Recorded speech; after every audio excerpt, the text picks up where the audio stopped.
Deus abençoe, saúde a amada igreja com a paz do Senhor Jesus. Amém, amém, amados. Você está feliz com o Senhor? Amém, queridos. O Senhor é bom e a sua misericórdia dura para sempre. Que bom vê-los aqui depois de tanto tempo, né? Nós estamos no segundo culto presencial, amém, queridos? E os meninos da recuperação lá da comunidade, né? Estão recebendo visita hoje, né? Depois de tanto tempo. Glória a Jesus. O Senhor é bom para nós. Curva sua cabeça, querido. Pede para o Senhor falar ao seu coração. Entrega a sua vida ao Senhor, todos os seus anseios. Entrega ao Senhor. Obrigado, irmão. Pai, em nome de Jesus, nós nos rendemos a Ti, ó Pai.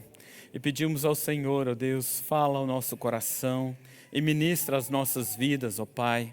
Que a Tua graça, que o Teu amor inunde, ó Deus, essa atmosfera aqui desse culto, que haja paz na nossa alma, que haja paz na nossa alma, para ouvir a Tua palavra, e que o Teu Espírito Santo, a começar em mim, nos convença do pecado, da justiça, do juízo, ó Pai, e conduz-nos, ó Deus, à vida eterna, ao Teu senhorio, à Tua graça. Ó Pai, obrigado pelo Teu amor, ó Pai. E obrigado pelo Teu cuidado, te agradecemos pelo fôlego de vida, te agradecemos pela saúde, ó Deus, em meio a tanta tempestade. Obrigado, Senhor, porque o Senhor tem nos guardado e o Senhor tem nos livrado, em nome de Jesus. Amém. Amém, queridos? Glória a Deus. Você está com saúde? Amém? Que bênção, né? Nesse tempo de pandemia, estar com saúde, a gente precisa ter gratidão ao coração do Senhor, né? Nosso coração tem que ser grato a Deus pela provisão, pelos livramentos que o Senhor tem nos dado. Vamos abrir a palavra do Senhor em Romanos, capítulo 2. Carta aos Romanos, né? Paulo que escreve aos Romanos, no capítulo 2. Vamos ler do 1 até o 11. Amém ou misericórdia? Amém. Amém? Glória a Deus. Tem misericórdia ainda, tem folha rodando ainda. Ó o barulhinho das folhas. Tem gente que ainda não achou, né? Glória a Deus. Diz a palavra do Senhor assim: portanto, és indesculpável, ó homem, quando julgas, quem quer que sejas, porque no que julgas o outro, a ti mesmo te condenas, pois pratica as próprias coisas que condenas. Bem sabemos que o juízo de Deus é segundo a verdade contra os que praticam tais coisas. Tu, ó homem, que condenas o que praticam tais coisas, e fazes as mesmas, pensas que te livrará do juízo de Deus? Ou despreza, presta atenção nesse versículo, ou despreza a riqueza da sua bondade e tolerância e longanimidade, ignorando que é a bondade de Deus que te conduz ao arrependimento.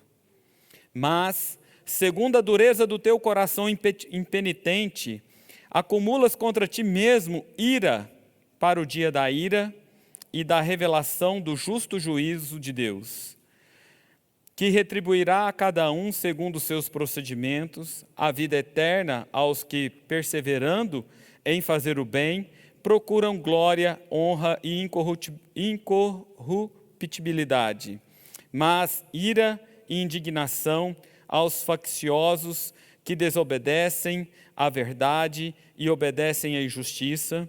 Tribulação e angústia virão sobre a alma de qualquer homem que faz o mal, ao judeu primeiro e também ao grego.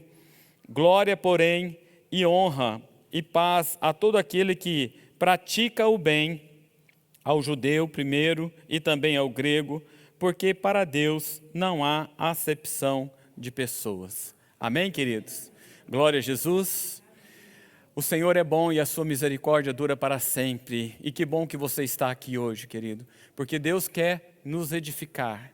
Deus quer mudar alguns paradigmas na nossa vida, algumas coisas que são estabelecidas, que nós trazemos como verdades, e o Senhor quer revogá-las, né? E uma das coisas que nós estamos vendo aqui, querido, presta atenção, né? Porque você é um convidado do Senhor, sinta-se amado por Ele, mas uma das coisas que está dizendo aqui, né?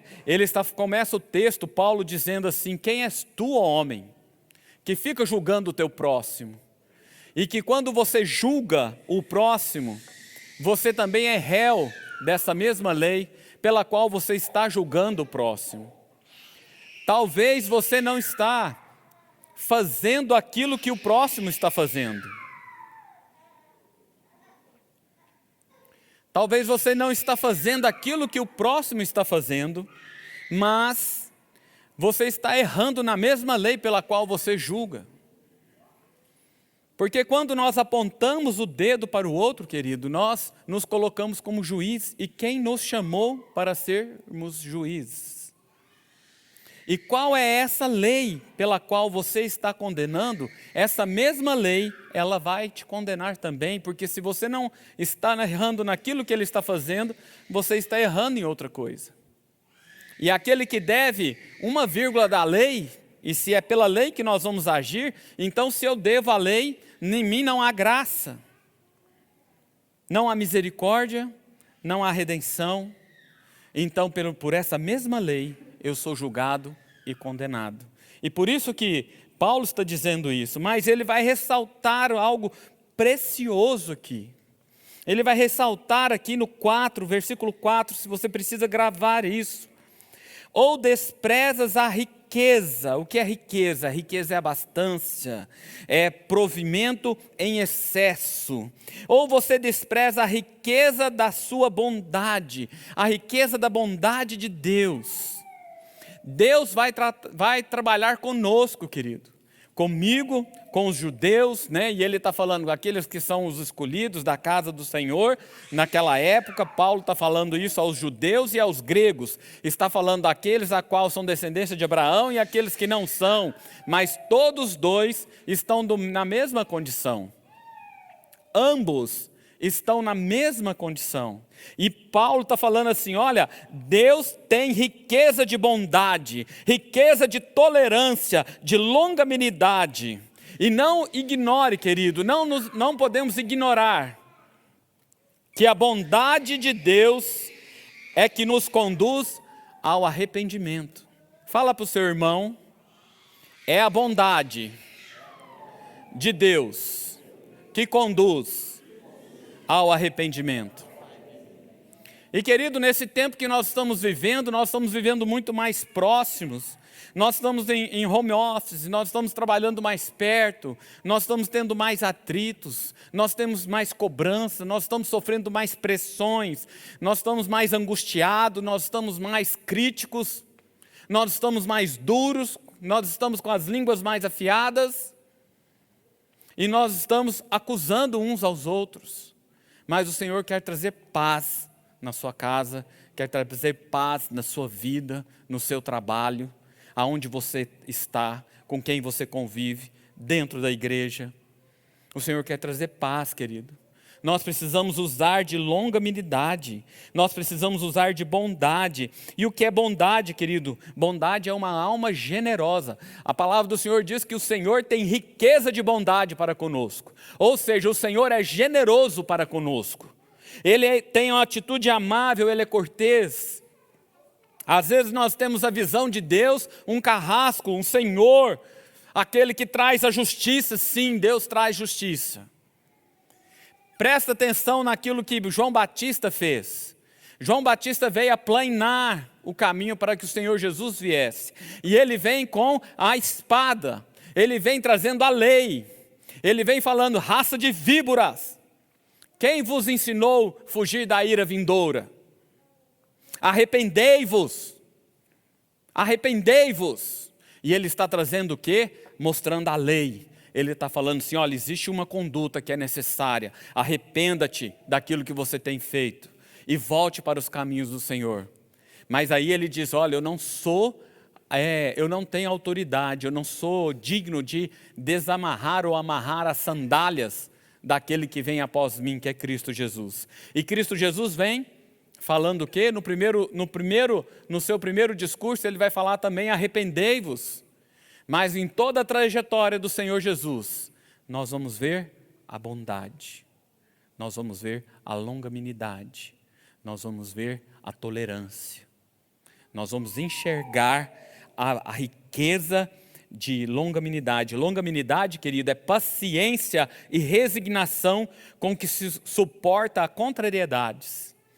O Senhor Jesus suportou muitas contrariedades, né? Em toda a sua trajetória existiam pessoas que estavam perseguindo, estavam indo contra o seu ministério, e pessoas que ele estava ensinando, pessoas que estavam titubeando em dois pensamentos, que estavam errando, e o Senhor pacientemente estava ali ensinando, né, trazendo eles ao caminho do Senhor. Tolerância. Aqui a palavra diz que Deus tem riqueza de tolerância. E tolerância é suportar com disposição para perdoar culpas. Eu preciso ser mais tolerante. E eu quero dizer que essa palavra aqui, ela é para mim. É para minha casa. É para a minha vida, ela passa por mim. E nós precisamos ser mais tolerantes uns com os outros. Nós precisamos ter disposição para perdoar as culpas e os erros, e usar de misericórdia. É isso que Deus usa conosco. E muitas vezes nós precisamos estar ali usando com o nosso cônjuge, seja o nosso marido ou nossa esposa, com os nossos filhos, com nossos pais, com aqueles que estão à nossa volta, com os irmãos da igreja. Nós precisamos ser mais tolerantes, usar com essa riqueza, porque senão nós nos tornamos réu da nossa própria justiça. E a nossa justiça é o quê, querido? Trapo de imundícia. Trapo de imundícia é o paninho que as mulheres usavam na época da menstruação, quando não tinha mods. Aquele é o trapo de imundícia, aquele sangue talhado, depois no final do dia, que é retirado e era jogado fora. Ninguém aproveita aquilo lá. Não serve para nada. Ardido. Não serve para nada. Então a nossa justiça é vã, querido. É trapo de imundícia. E aí eu estava pensando nessa história, né? nessa riqueza de misericórdia, nessa riqueza de bondade, de tolerância, e fui buscar um texto ao qual a gente pode identificar isso. E aí eu me lembrei da mulher adúltera. Eu me lembrei da mulher adúltera, quando o Senhor Jesus está ali no templo e vem um grupo de pessoas trazendo uma mulher que foi apanhada em adultério. E essa pessoa, né, ali as pessoas que a trouxeram com as pedras nas mãos, estavam levando como base a lei. Mas o Senhor Jesus estava ali com ela, trazendo tolerância, misericórdia, longanimidade e bondade. Eu não vou ler o texto, mas eu queria que você escutasse. Pode colocar, Emerson. Eu queria que você escutasse. É uma narrativa que você possa escutar essa história. E enquanto você vai escutando essa história, eu quero que você vá imaginando a cena daquilo que está sendo narrado. Ok? Pode começar. Havia uma classe de pessoas que vivia perturbando o trabalho de Cristo. Aproveitavam-se de cada palavra do Mestre para ver se em algum momento podiam pegá-lo numa contradição, num deslize qualquer, prontos a criticá-lo em tudo. Jesus estava certa ocasião no templo falando a um grupo de pessoas, quando esses escribas e fariseus chegaram trazendo uma mulher e a colocaram bem no centro do povo. Começaram imediatamente a acusá-la, dizendo: Mestre, eis aqui esta mulher. Mestre, é pecadora, é indigna. Mestre, esta mulher deve morrer. Mestre, eis aqui esta mulher. Mestre, foi foi apanhada em adultério, mestre, esta mulher deve morrer, sim, deve morrer. Mestre, cumpra-se a lei de Moisés, é pecadora, deve morrer, é pecadora, deve morrer, deve morrer, deve morrer.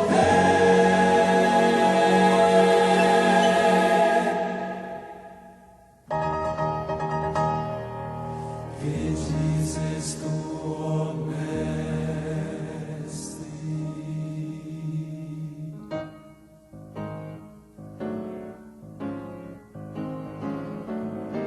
Jesus não falou nada. Simplesmente se encurvou e começou a escrever com o dedo no chão. Aqueles homens indignados e enfurecidos pela aparente indiferença do mestre voltaram a perguntar insistentemente: Mestre, eis aqui esta mulher, mestre, é pecadora, é indigna, mestre, esta mulher deve morrer.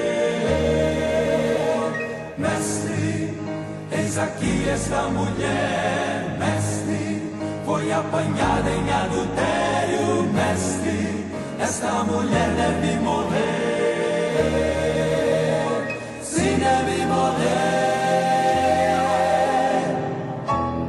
Mestre, cumpra-se a lei de Moisés, é pecadora, deve morrer, é pecadora, deve morrer, deve morrer, deve morrer.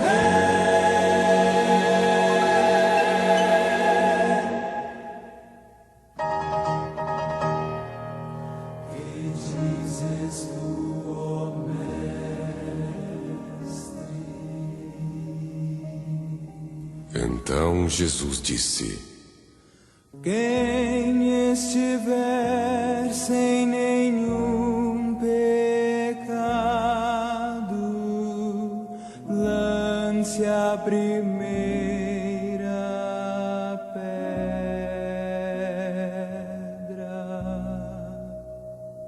Curvou-se novamente e voltou a escrever. Quando ouviram isto, todos foram embora, um a um, começando pelos mais velhos. Ficaram só Jesus e a mulher, que continuou ali de pé. Então, dirigindo-se à mulher, Jesus perguntou: Onde estão eles?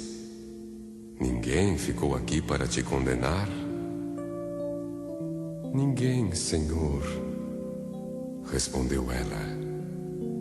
Então Jesus, com muito amor, lendo o íntimo do seu coração, olhou dentro dos seus olhos e lhe disse: Eu também não te condeno, vai, não peques mais, segue teu caminho, segue teu destino e abandona a vida que te fez pecar. Deixa, se preciso, todos teus amigos e jamais esqueças, leva Deus contigo. Ele é tua força, Ele é teu abrigo e estará contigo. Podes confiar. Ele é tua força, Ele é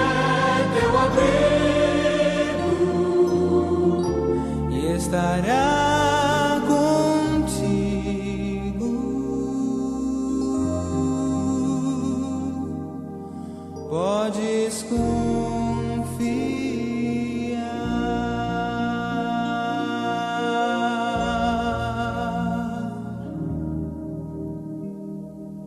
Senhor, não posso compreender o que acabo de ouvir. Tu me conheces, tu sabes quem eu sou e me ofereces teu perdão. Senhor, não posso merecer o que acabo de ouvir. Sou pecadora, no mal já caminhei e me ofereces teu perdão. Senhor, eu te agradeço. Senhor, eu não mereço. Tu me fizeste ver que ainda posso ser tudo que sempre desejei. Senhor, eu te louvo. Senhor, eu te adoro. Senhor, quero amar-te mais que tudo aqui. Senhor, eu te louvo. Senhor, eu te adoro. Senhor, quero amar-te para sempre.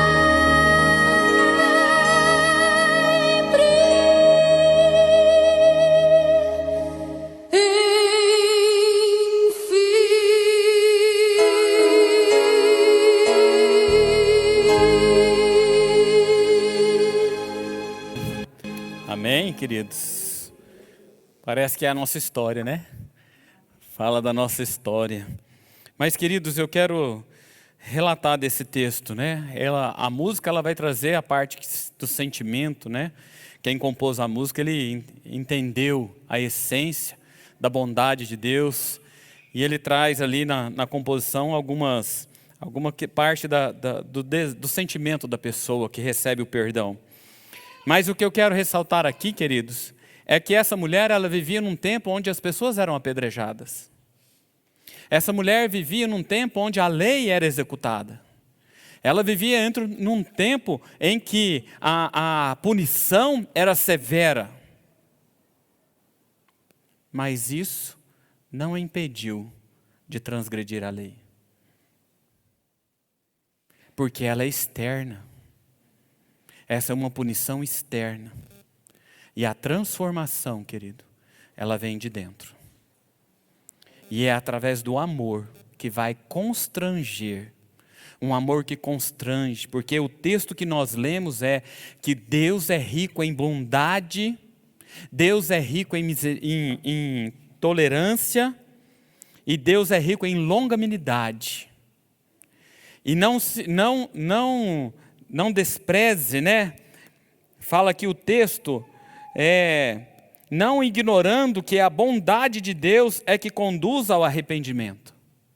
É a bondade de Deus que conduz ao arrependimento, é a sua bondade dentro da tua casa que vai conduzir ao arrependimento. Se a pessoa está com um caráter, né? Não está com um caráter deformado, e ela está entendendo o que está acontecendo, depois de fazer coisas que merecia castigo, e não recebe a devida punição pela graça, pela misericórdia que é exercida, e ela com um coração de gratidão, em amor a essa bondade, ela abandona o pecado. Não é verdade? Porque se nós não amarmos as nossas esposas ou os nossos maridos, né, nós não seríamos fiéis. E ser fiel, querido, é ir contra a nossa natureza. Porque a nossa natureza, ela é caída. Ela é terrena. Mas porque nós amamos, nós deixamos de praticar o pecado. Nós voltamos atrás, nos seguramos. Eu quero dizer sobre isso, sobre o amor. Aqui nós vamos ver o Senhor lançando a misericórdia. A gente vai ver aqui o Senhor, porque quem precisa se arrepender é porque está no caminho errado. E precisa voltar para o caminho certo. E se eu preciso voltar é porque eu estou transgredindo, e por isso eu estou falando de transgressão aqui agora. E é o amor que nos constrange a ser fiel. A ser fiel a quem? A Deus. A ser fiel ao nosso cônjuge. A eu como filho ser fiel a meu pai, minha mãe. É eu honrar. A honra tem por base a consideração de quem eu estou honrando e o amor a essa pessoa. Foi assim que aconteceu na minha vida. Por honrar, por amar os meus pais, de ver o sofrimento que eles estavam passando, muitas vezes eu evitei de fazer coisas que poderiam me trazer para um outro caminho na minha vida. Mas foi o amor, a consideração, que me fez ir contra a minha natureza. Ir contra a minha natureza caída, que me leva ao pecado, que me faz transgressor, que me tira da presença de Deus. É esse amor, né? E nós obedecemos, por isso que o Senhor Jesus fala, aquele que me ama, obedece os meus mandamentos. Se eu amo, o pano de fundo da obediência é amor, queridos. O pano de fundo da honra é o amor. Porque só o amor se sacrifica. E aí nós vemos Jesus aqui agora destilando bondade, tolerância, longanimidade sobre essa mulher, mas tem um momento que o Senhor Jesus está como filho. E lá no Getsemane, ele passa por um conflito interno. E depois logo após ele se rende à vontade do Pai. Ele vai falar assim para Deus, Deus, se possível, passa-me esse cálice. Então ele está externando uma vontade. Mas logo ele emenda, mas não seja feita a minha vontade, mas a sua. E aí ele está demonstrando o amor do filho ao qual o pai se compraz. Ele está por amor, ele vai ao sacrifício. Por amor a Deus e por amor a nós, todos nós. A humanidade, o Senhor Jesus vai ao sacrifício. E aí eu quero te dizer, querido, que quem ama, sacrifica-se. Porque não existe amor sem sacrifício. Não existe viver juntos sem sacrifício. Sem morrer para si. Não existe honra se não houver sacrifício de morrer para si. Porque quando eu honro, eu estou honrando algo que alguém está desejando. E muitas vezes eu estou não fazendo a minha vontade, estou fazendo a vontade do outro. E nisso eu estou morrendo. E Jesus, ele vai morrer lá no Getsemane. A morte de Jesus não se deu ali na cruz. Ali ele se entrega. Porque se ele não se entregasse, ele não morria. Ele não tinha pecado para a morte ter direito a ele. Então ele vai se entregar. Pai, em tuas mãos entrego o meu espírito. Ele se permite morrer, ele é Senhor da vida e da morte. Mas ele morre para as suas vontades. Desde que ele começa a sua vida, ele está morrendo para as suas vontades. E é esse Deus que você serve. É esse Deus que ama. Só pelo amor nós conseguimos nos sacrificar. Se eu não amo, então eu não respeito. Eu não obedeço. Agora, se eu amo, eu honro. Eu obedeço. Eu faço a vontade. Eu morro para mim, para os meus desejos. como o Senhor Jesus morreu para os próprios desejos e foi para a cruz, no meu e no seu lugar. É assim, o amor, ele é sacrificial. Fala aí para o seu irmão. O amor é sacrificial. Vamos ver lá quem é o amor? O amor, né, lá em 1 Coríntios 13, o texto básico, conhecidíssimo por todos nós.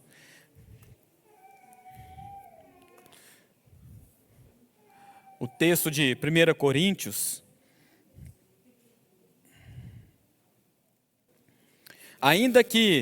Coríntios 13, 1. Ainda que eu fale a língua dos homens e dos anjos, se eu não tiver amor, nada serei. Não adianta você ter sabedoria, não adianta você ser expert em alguma coisa, não adianta você ser bem-sucedido, não adianta nada. Se você não tiver amor, nada você é. Você não se sacrifica. Ainda que eu tenha dom de profetizar e conhecer os mistérios e toda a ciência, ainda que eu tenha tamanha fé de transportar os montes, se eu não tiver amor, nada serei. Ainda que você seja espiritual, ainda que você seja o cara, a mulher, a mina, ainda que você seja o melhor espiritualmente, se possa falar, com vários dons e com curas, e que flua tudo de você, se você não tiver amor, isso não vale nada. Ainda que eu entregue o meu próprio corpo para ser queimado e venda todos os meus bens, se não tiver amor, isso não vale de nada. Querido, todo sacrifício, ele precisa vir com amor. E o amor, fala o que do amor? O amor é paciente. Fala aí para o seu irmão, o amor é paciente. Fala para a sua alma, minha alma. O amor é paciente. Tenha paciência com a minha esposa, com o meu marido. Fala aí. Tenha paciência com meus filhos. Tenha paciência com os meus pais. Tenha paciência com os irmãos. O amor é paciente, é benigno. O amor não arde em ciúmes. Não se ufana, e ufanar é ser orgulhoso. O amor não é orgulhoso. O amor não se ensoberbece. O amor não se conduz inconvenientemente. O amor não procura o seu próprio interesse. E o amor não exaspera. O amor não é furioso. O amor não se ressente do mal. Não se alegra com a injustiça, mas regozija com a verdade. Tudo sofre, tudo crê, tudo espera, tudo suporta. Não é sacrifício, querido? Não é morrer para você mesmo? Amar é morrer. Fala para o seu irmão. Amar é morrer. Está pronto para morrer, querido? Você está morrendo? O que você faz, a maneira como você age, lida com as coisas, com a sua vida, você tem pensado nos outros ou você tem pensado em si próprio? Na sua vontade, no seu desejo? O quanto eu tenho morrido é o quanto eu tenho amado. Agora você tem coragem de perguntar para o seu cônjuge, eu tenho morrido, meu bem? Você tem coragem de perguntar? Eu tenho morrido, meu bem? Para te amar? Para estar com você? Querido, eu só vou deixar de existir e ser um com meu cônjuge quando eu morrer para mim mesmo, para que dois possa ser um. Para que dois possam ser um, precisa morrer um pouco de cada um. Que aí a gente vai se tornar um. Amém? Que você possa entender, querido, na sua vida hoje. e você possa levar para casa e nunca e jamais se esquecer que aquilo que faz, que traz arrependimento de condutas, não é a rispidez, não é a vara, é a bondade, é a tolerância, é a longanimidade. Estar pronto para perdoar, é ter um coração gracioso, abençoador, estar pronto para morrer para você mesmo e viver em comunidade, em sociedade, com os irmãos dentro da sua casa, em honra. Lembre-se disso. Se eu amo, eu honro. Lembre-se disso. Se eu amo, eu obedeço. Se nós amamos, nós obedecemos a palavra do Senhor. Se amamos Deus. Se amamos os nossos pais, lá na nossa casa existem leis. Nós honramos aquelas regras. Nós morremos para a nossa própria vontade. E amamos o nosso pai em honra. A nossa mãe em honra. Dentro da nossa casa, cônjuge. Se você ama, você vai morrer para as suas vontades. Para fazer a nossa vontade. Não a minha vontade, mas a nossa vontade. Não a individualidade, mas o plural. E para ser plural, querido, o indivíduo tem que morrer. Nós vamos ter que abrir mão das nossas próprias vontades. Amém, queridos? Que você possa guardar essa palavra no seu coração, em nome de Jesus.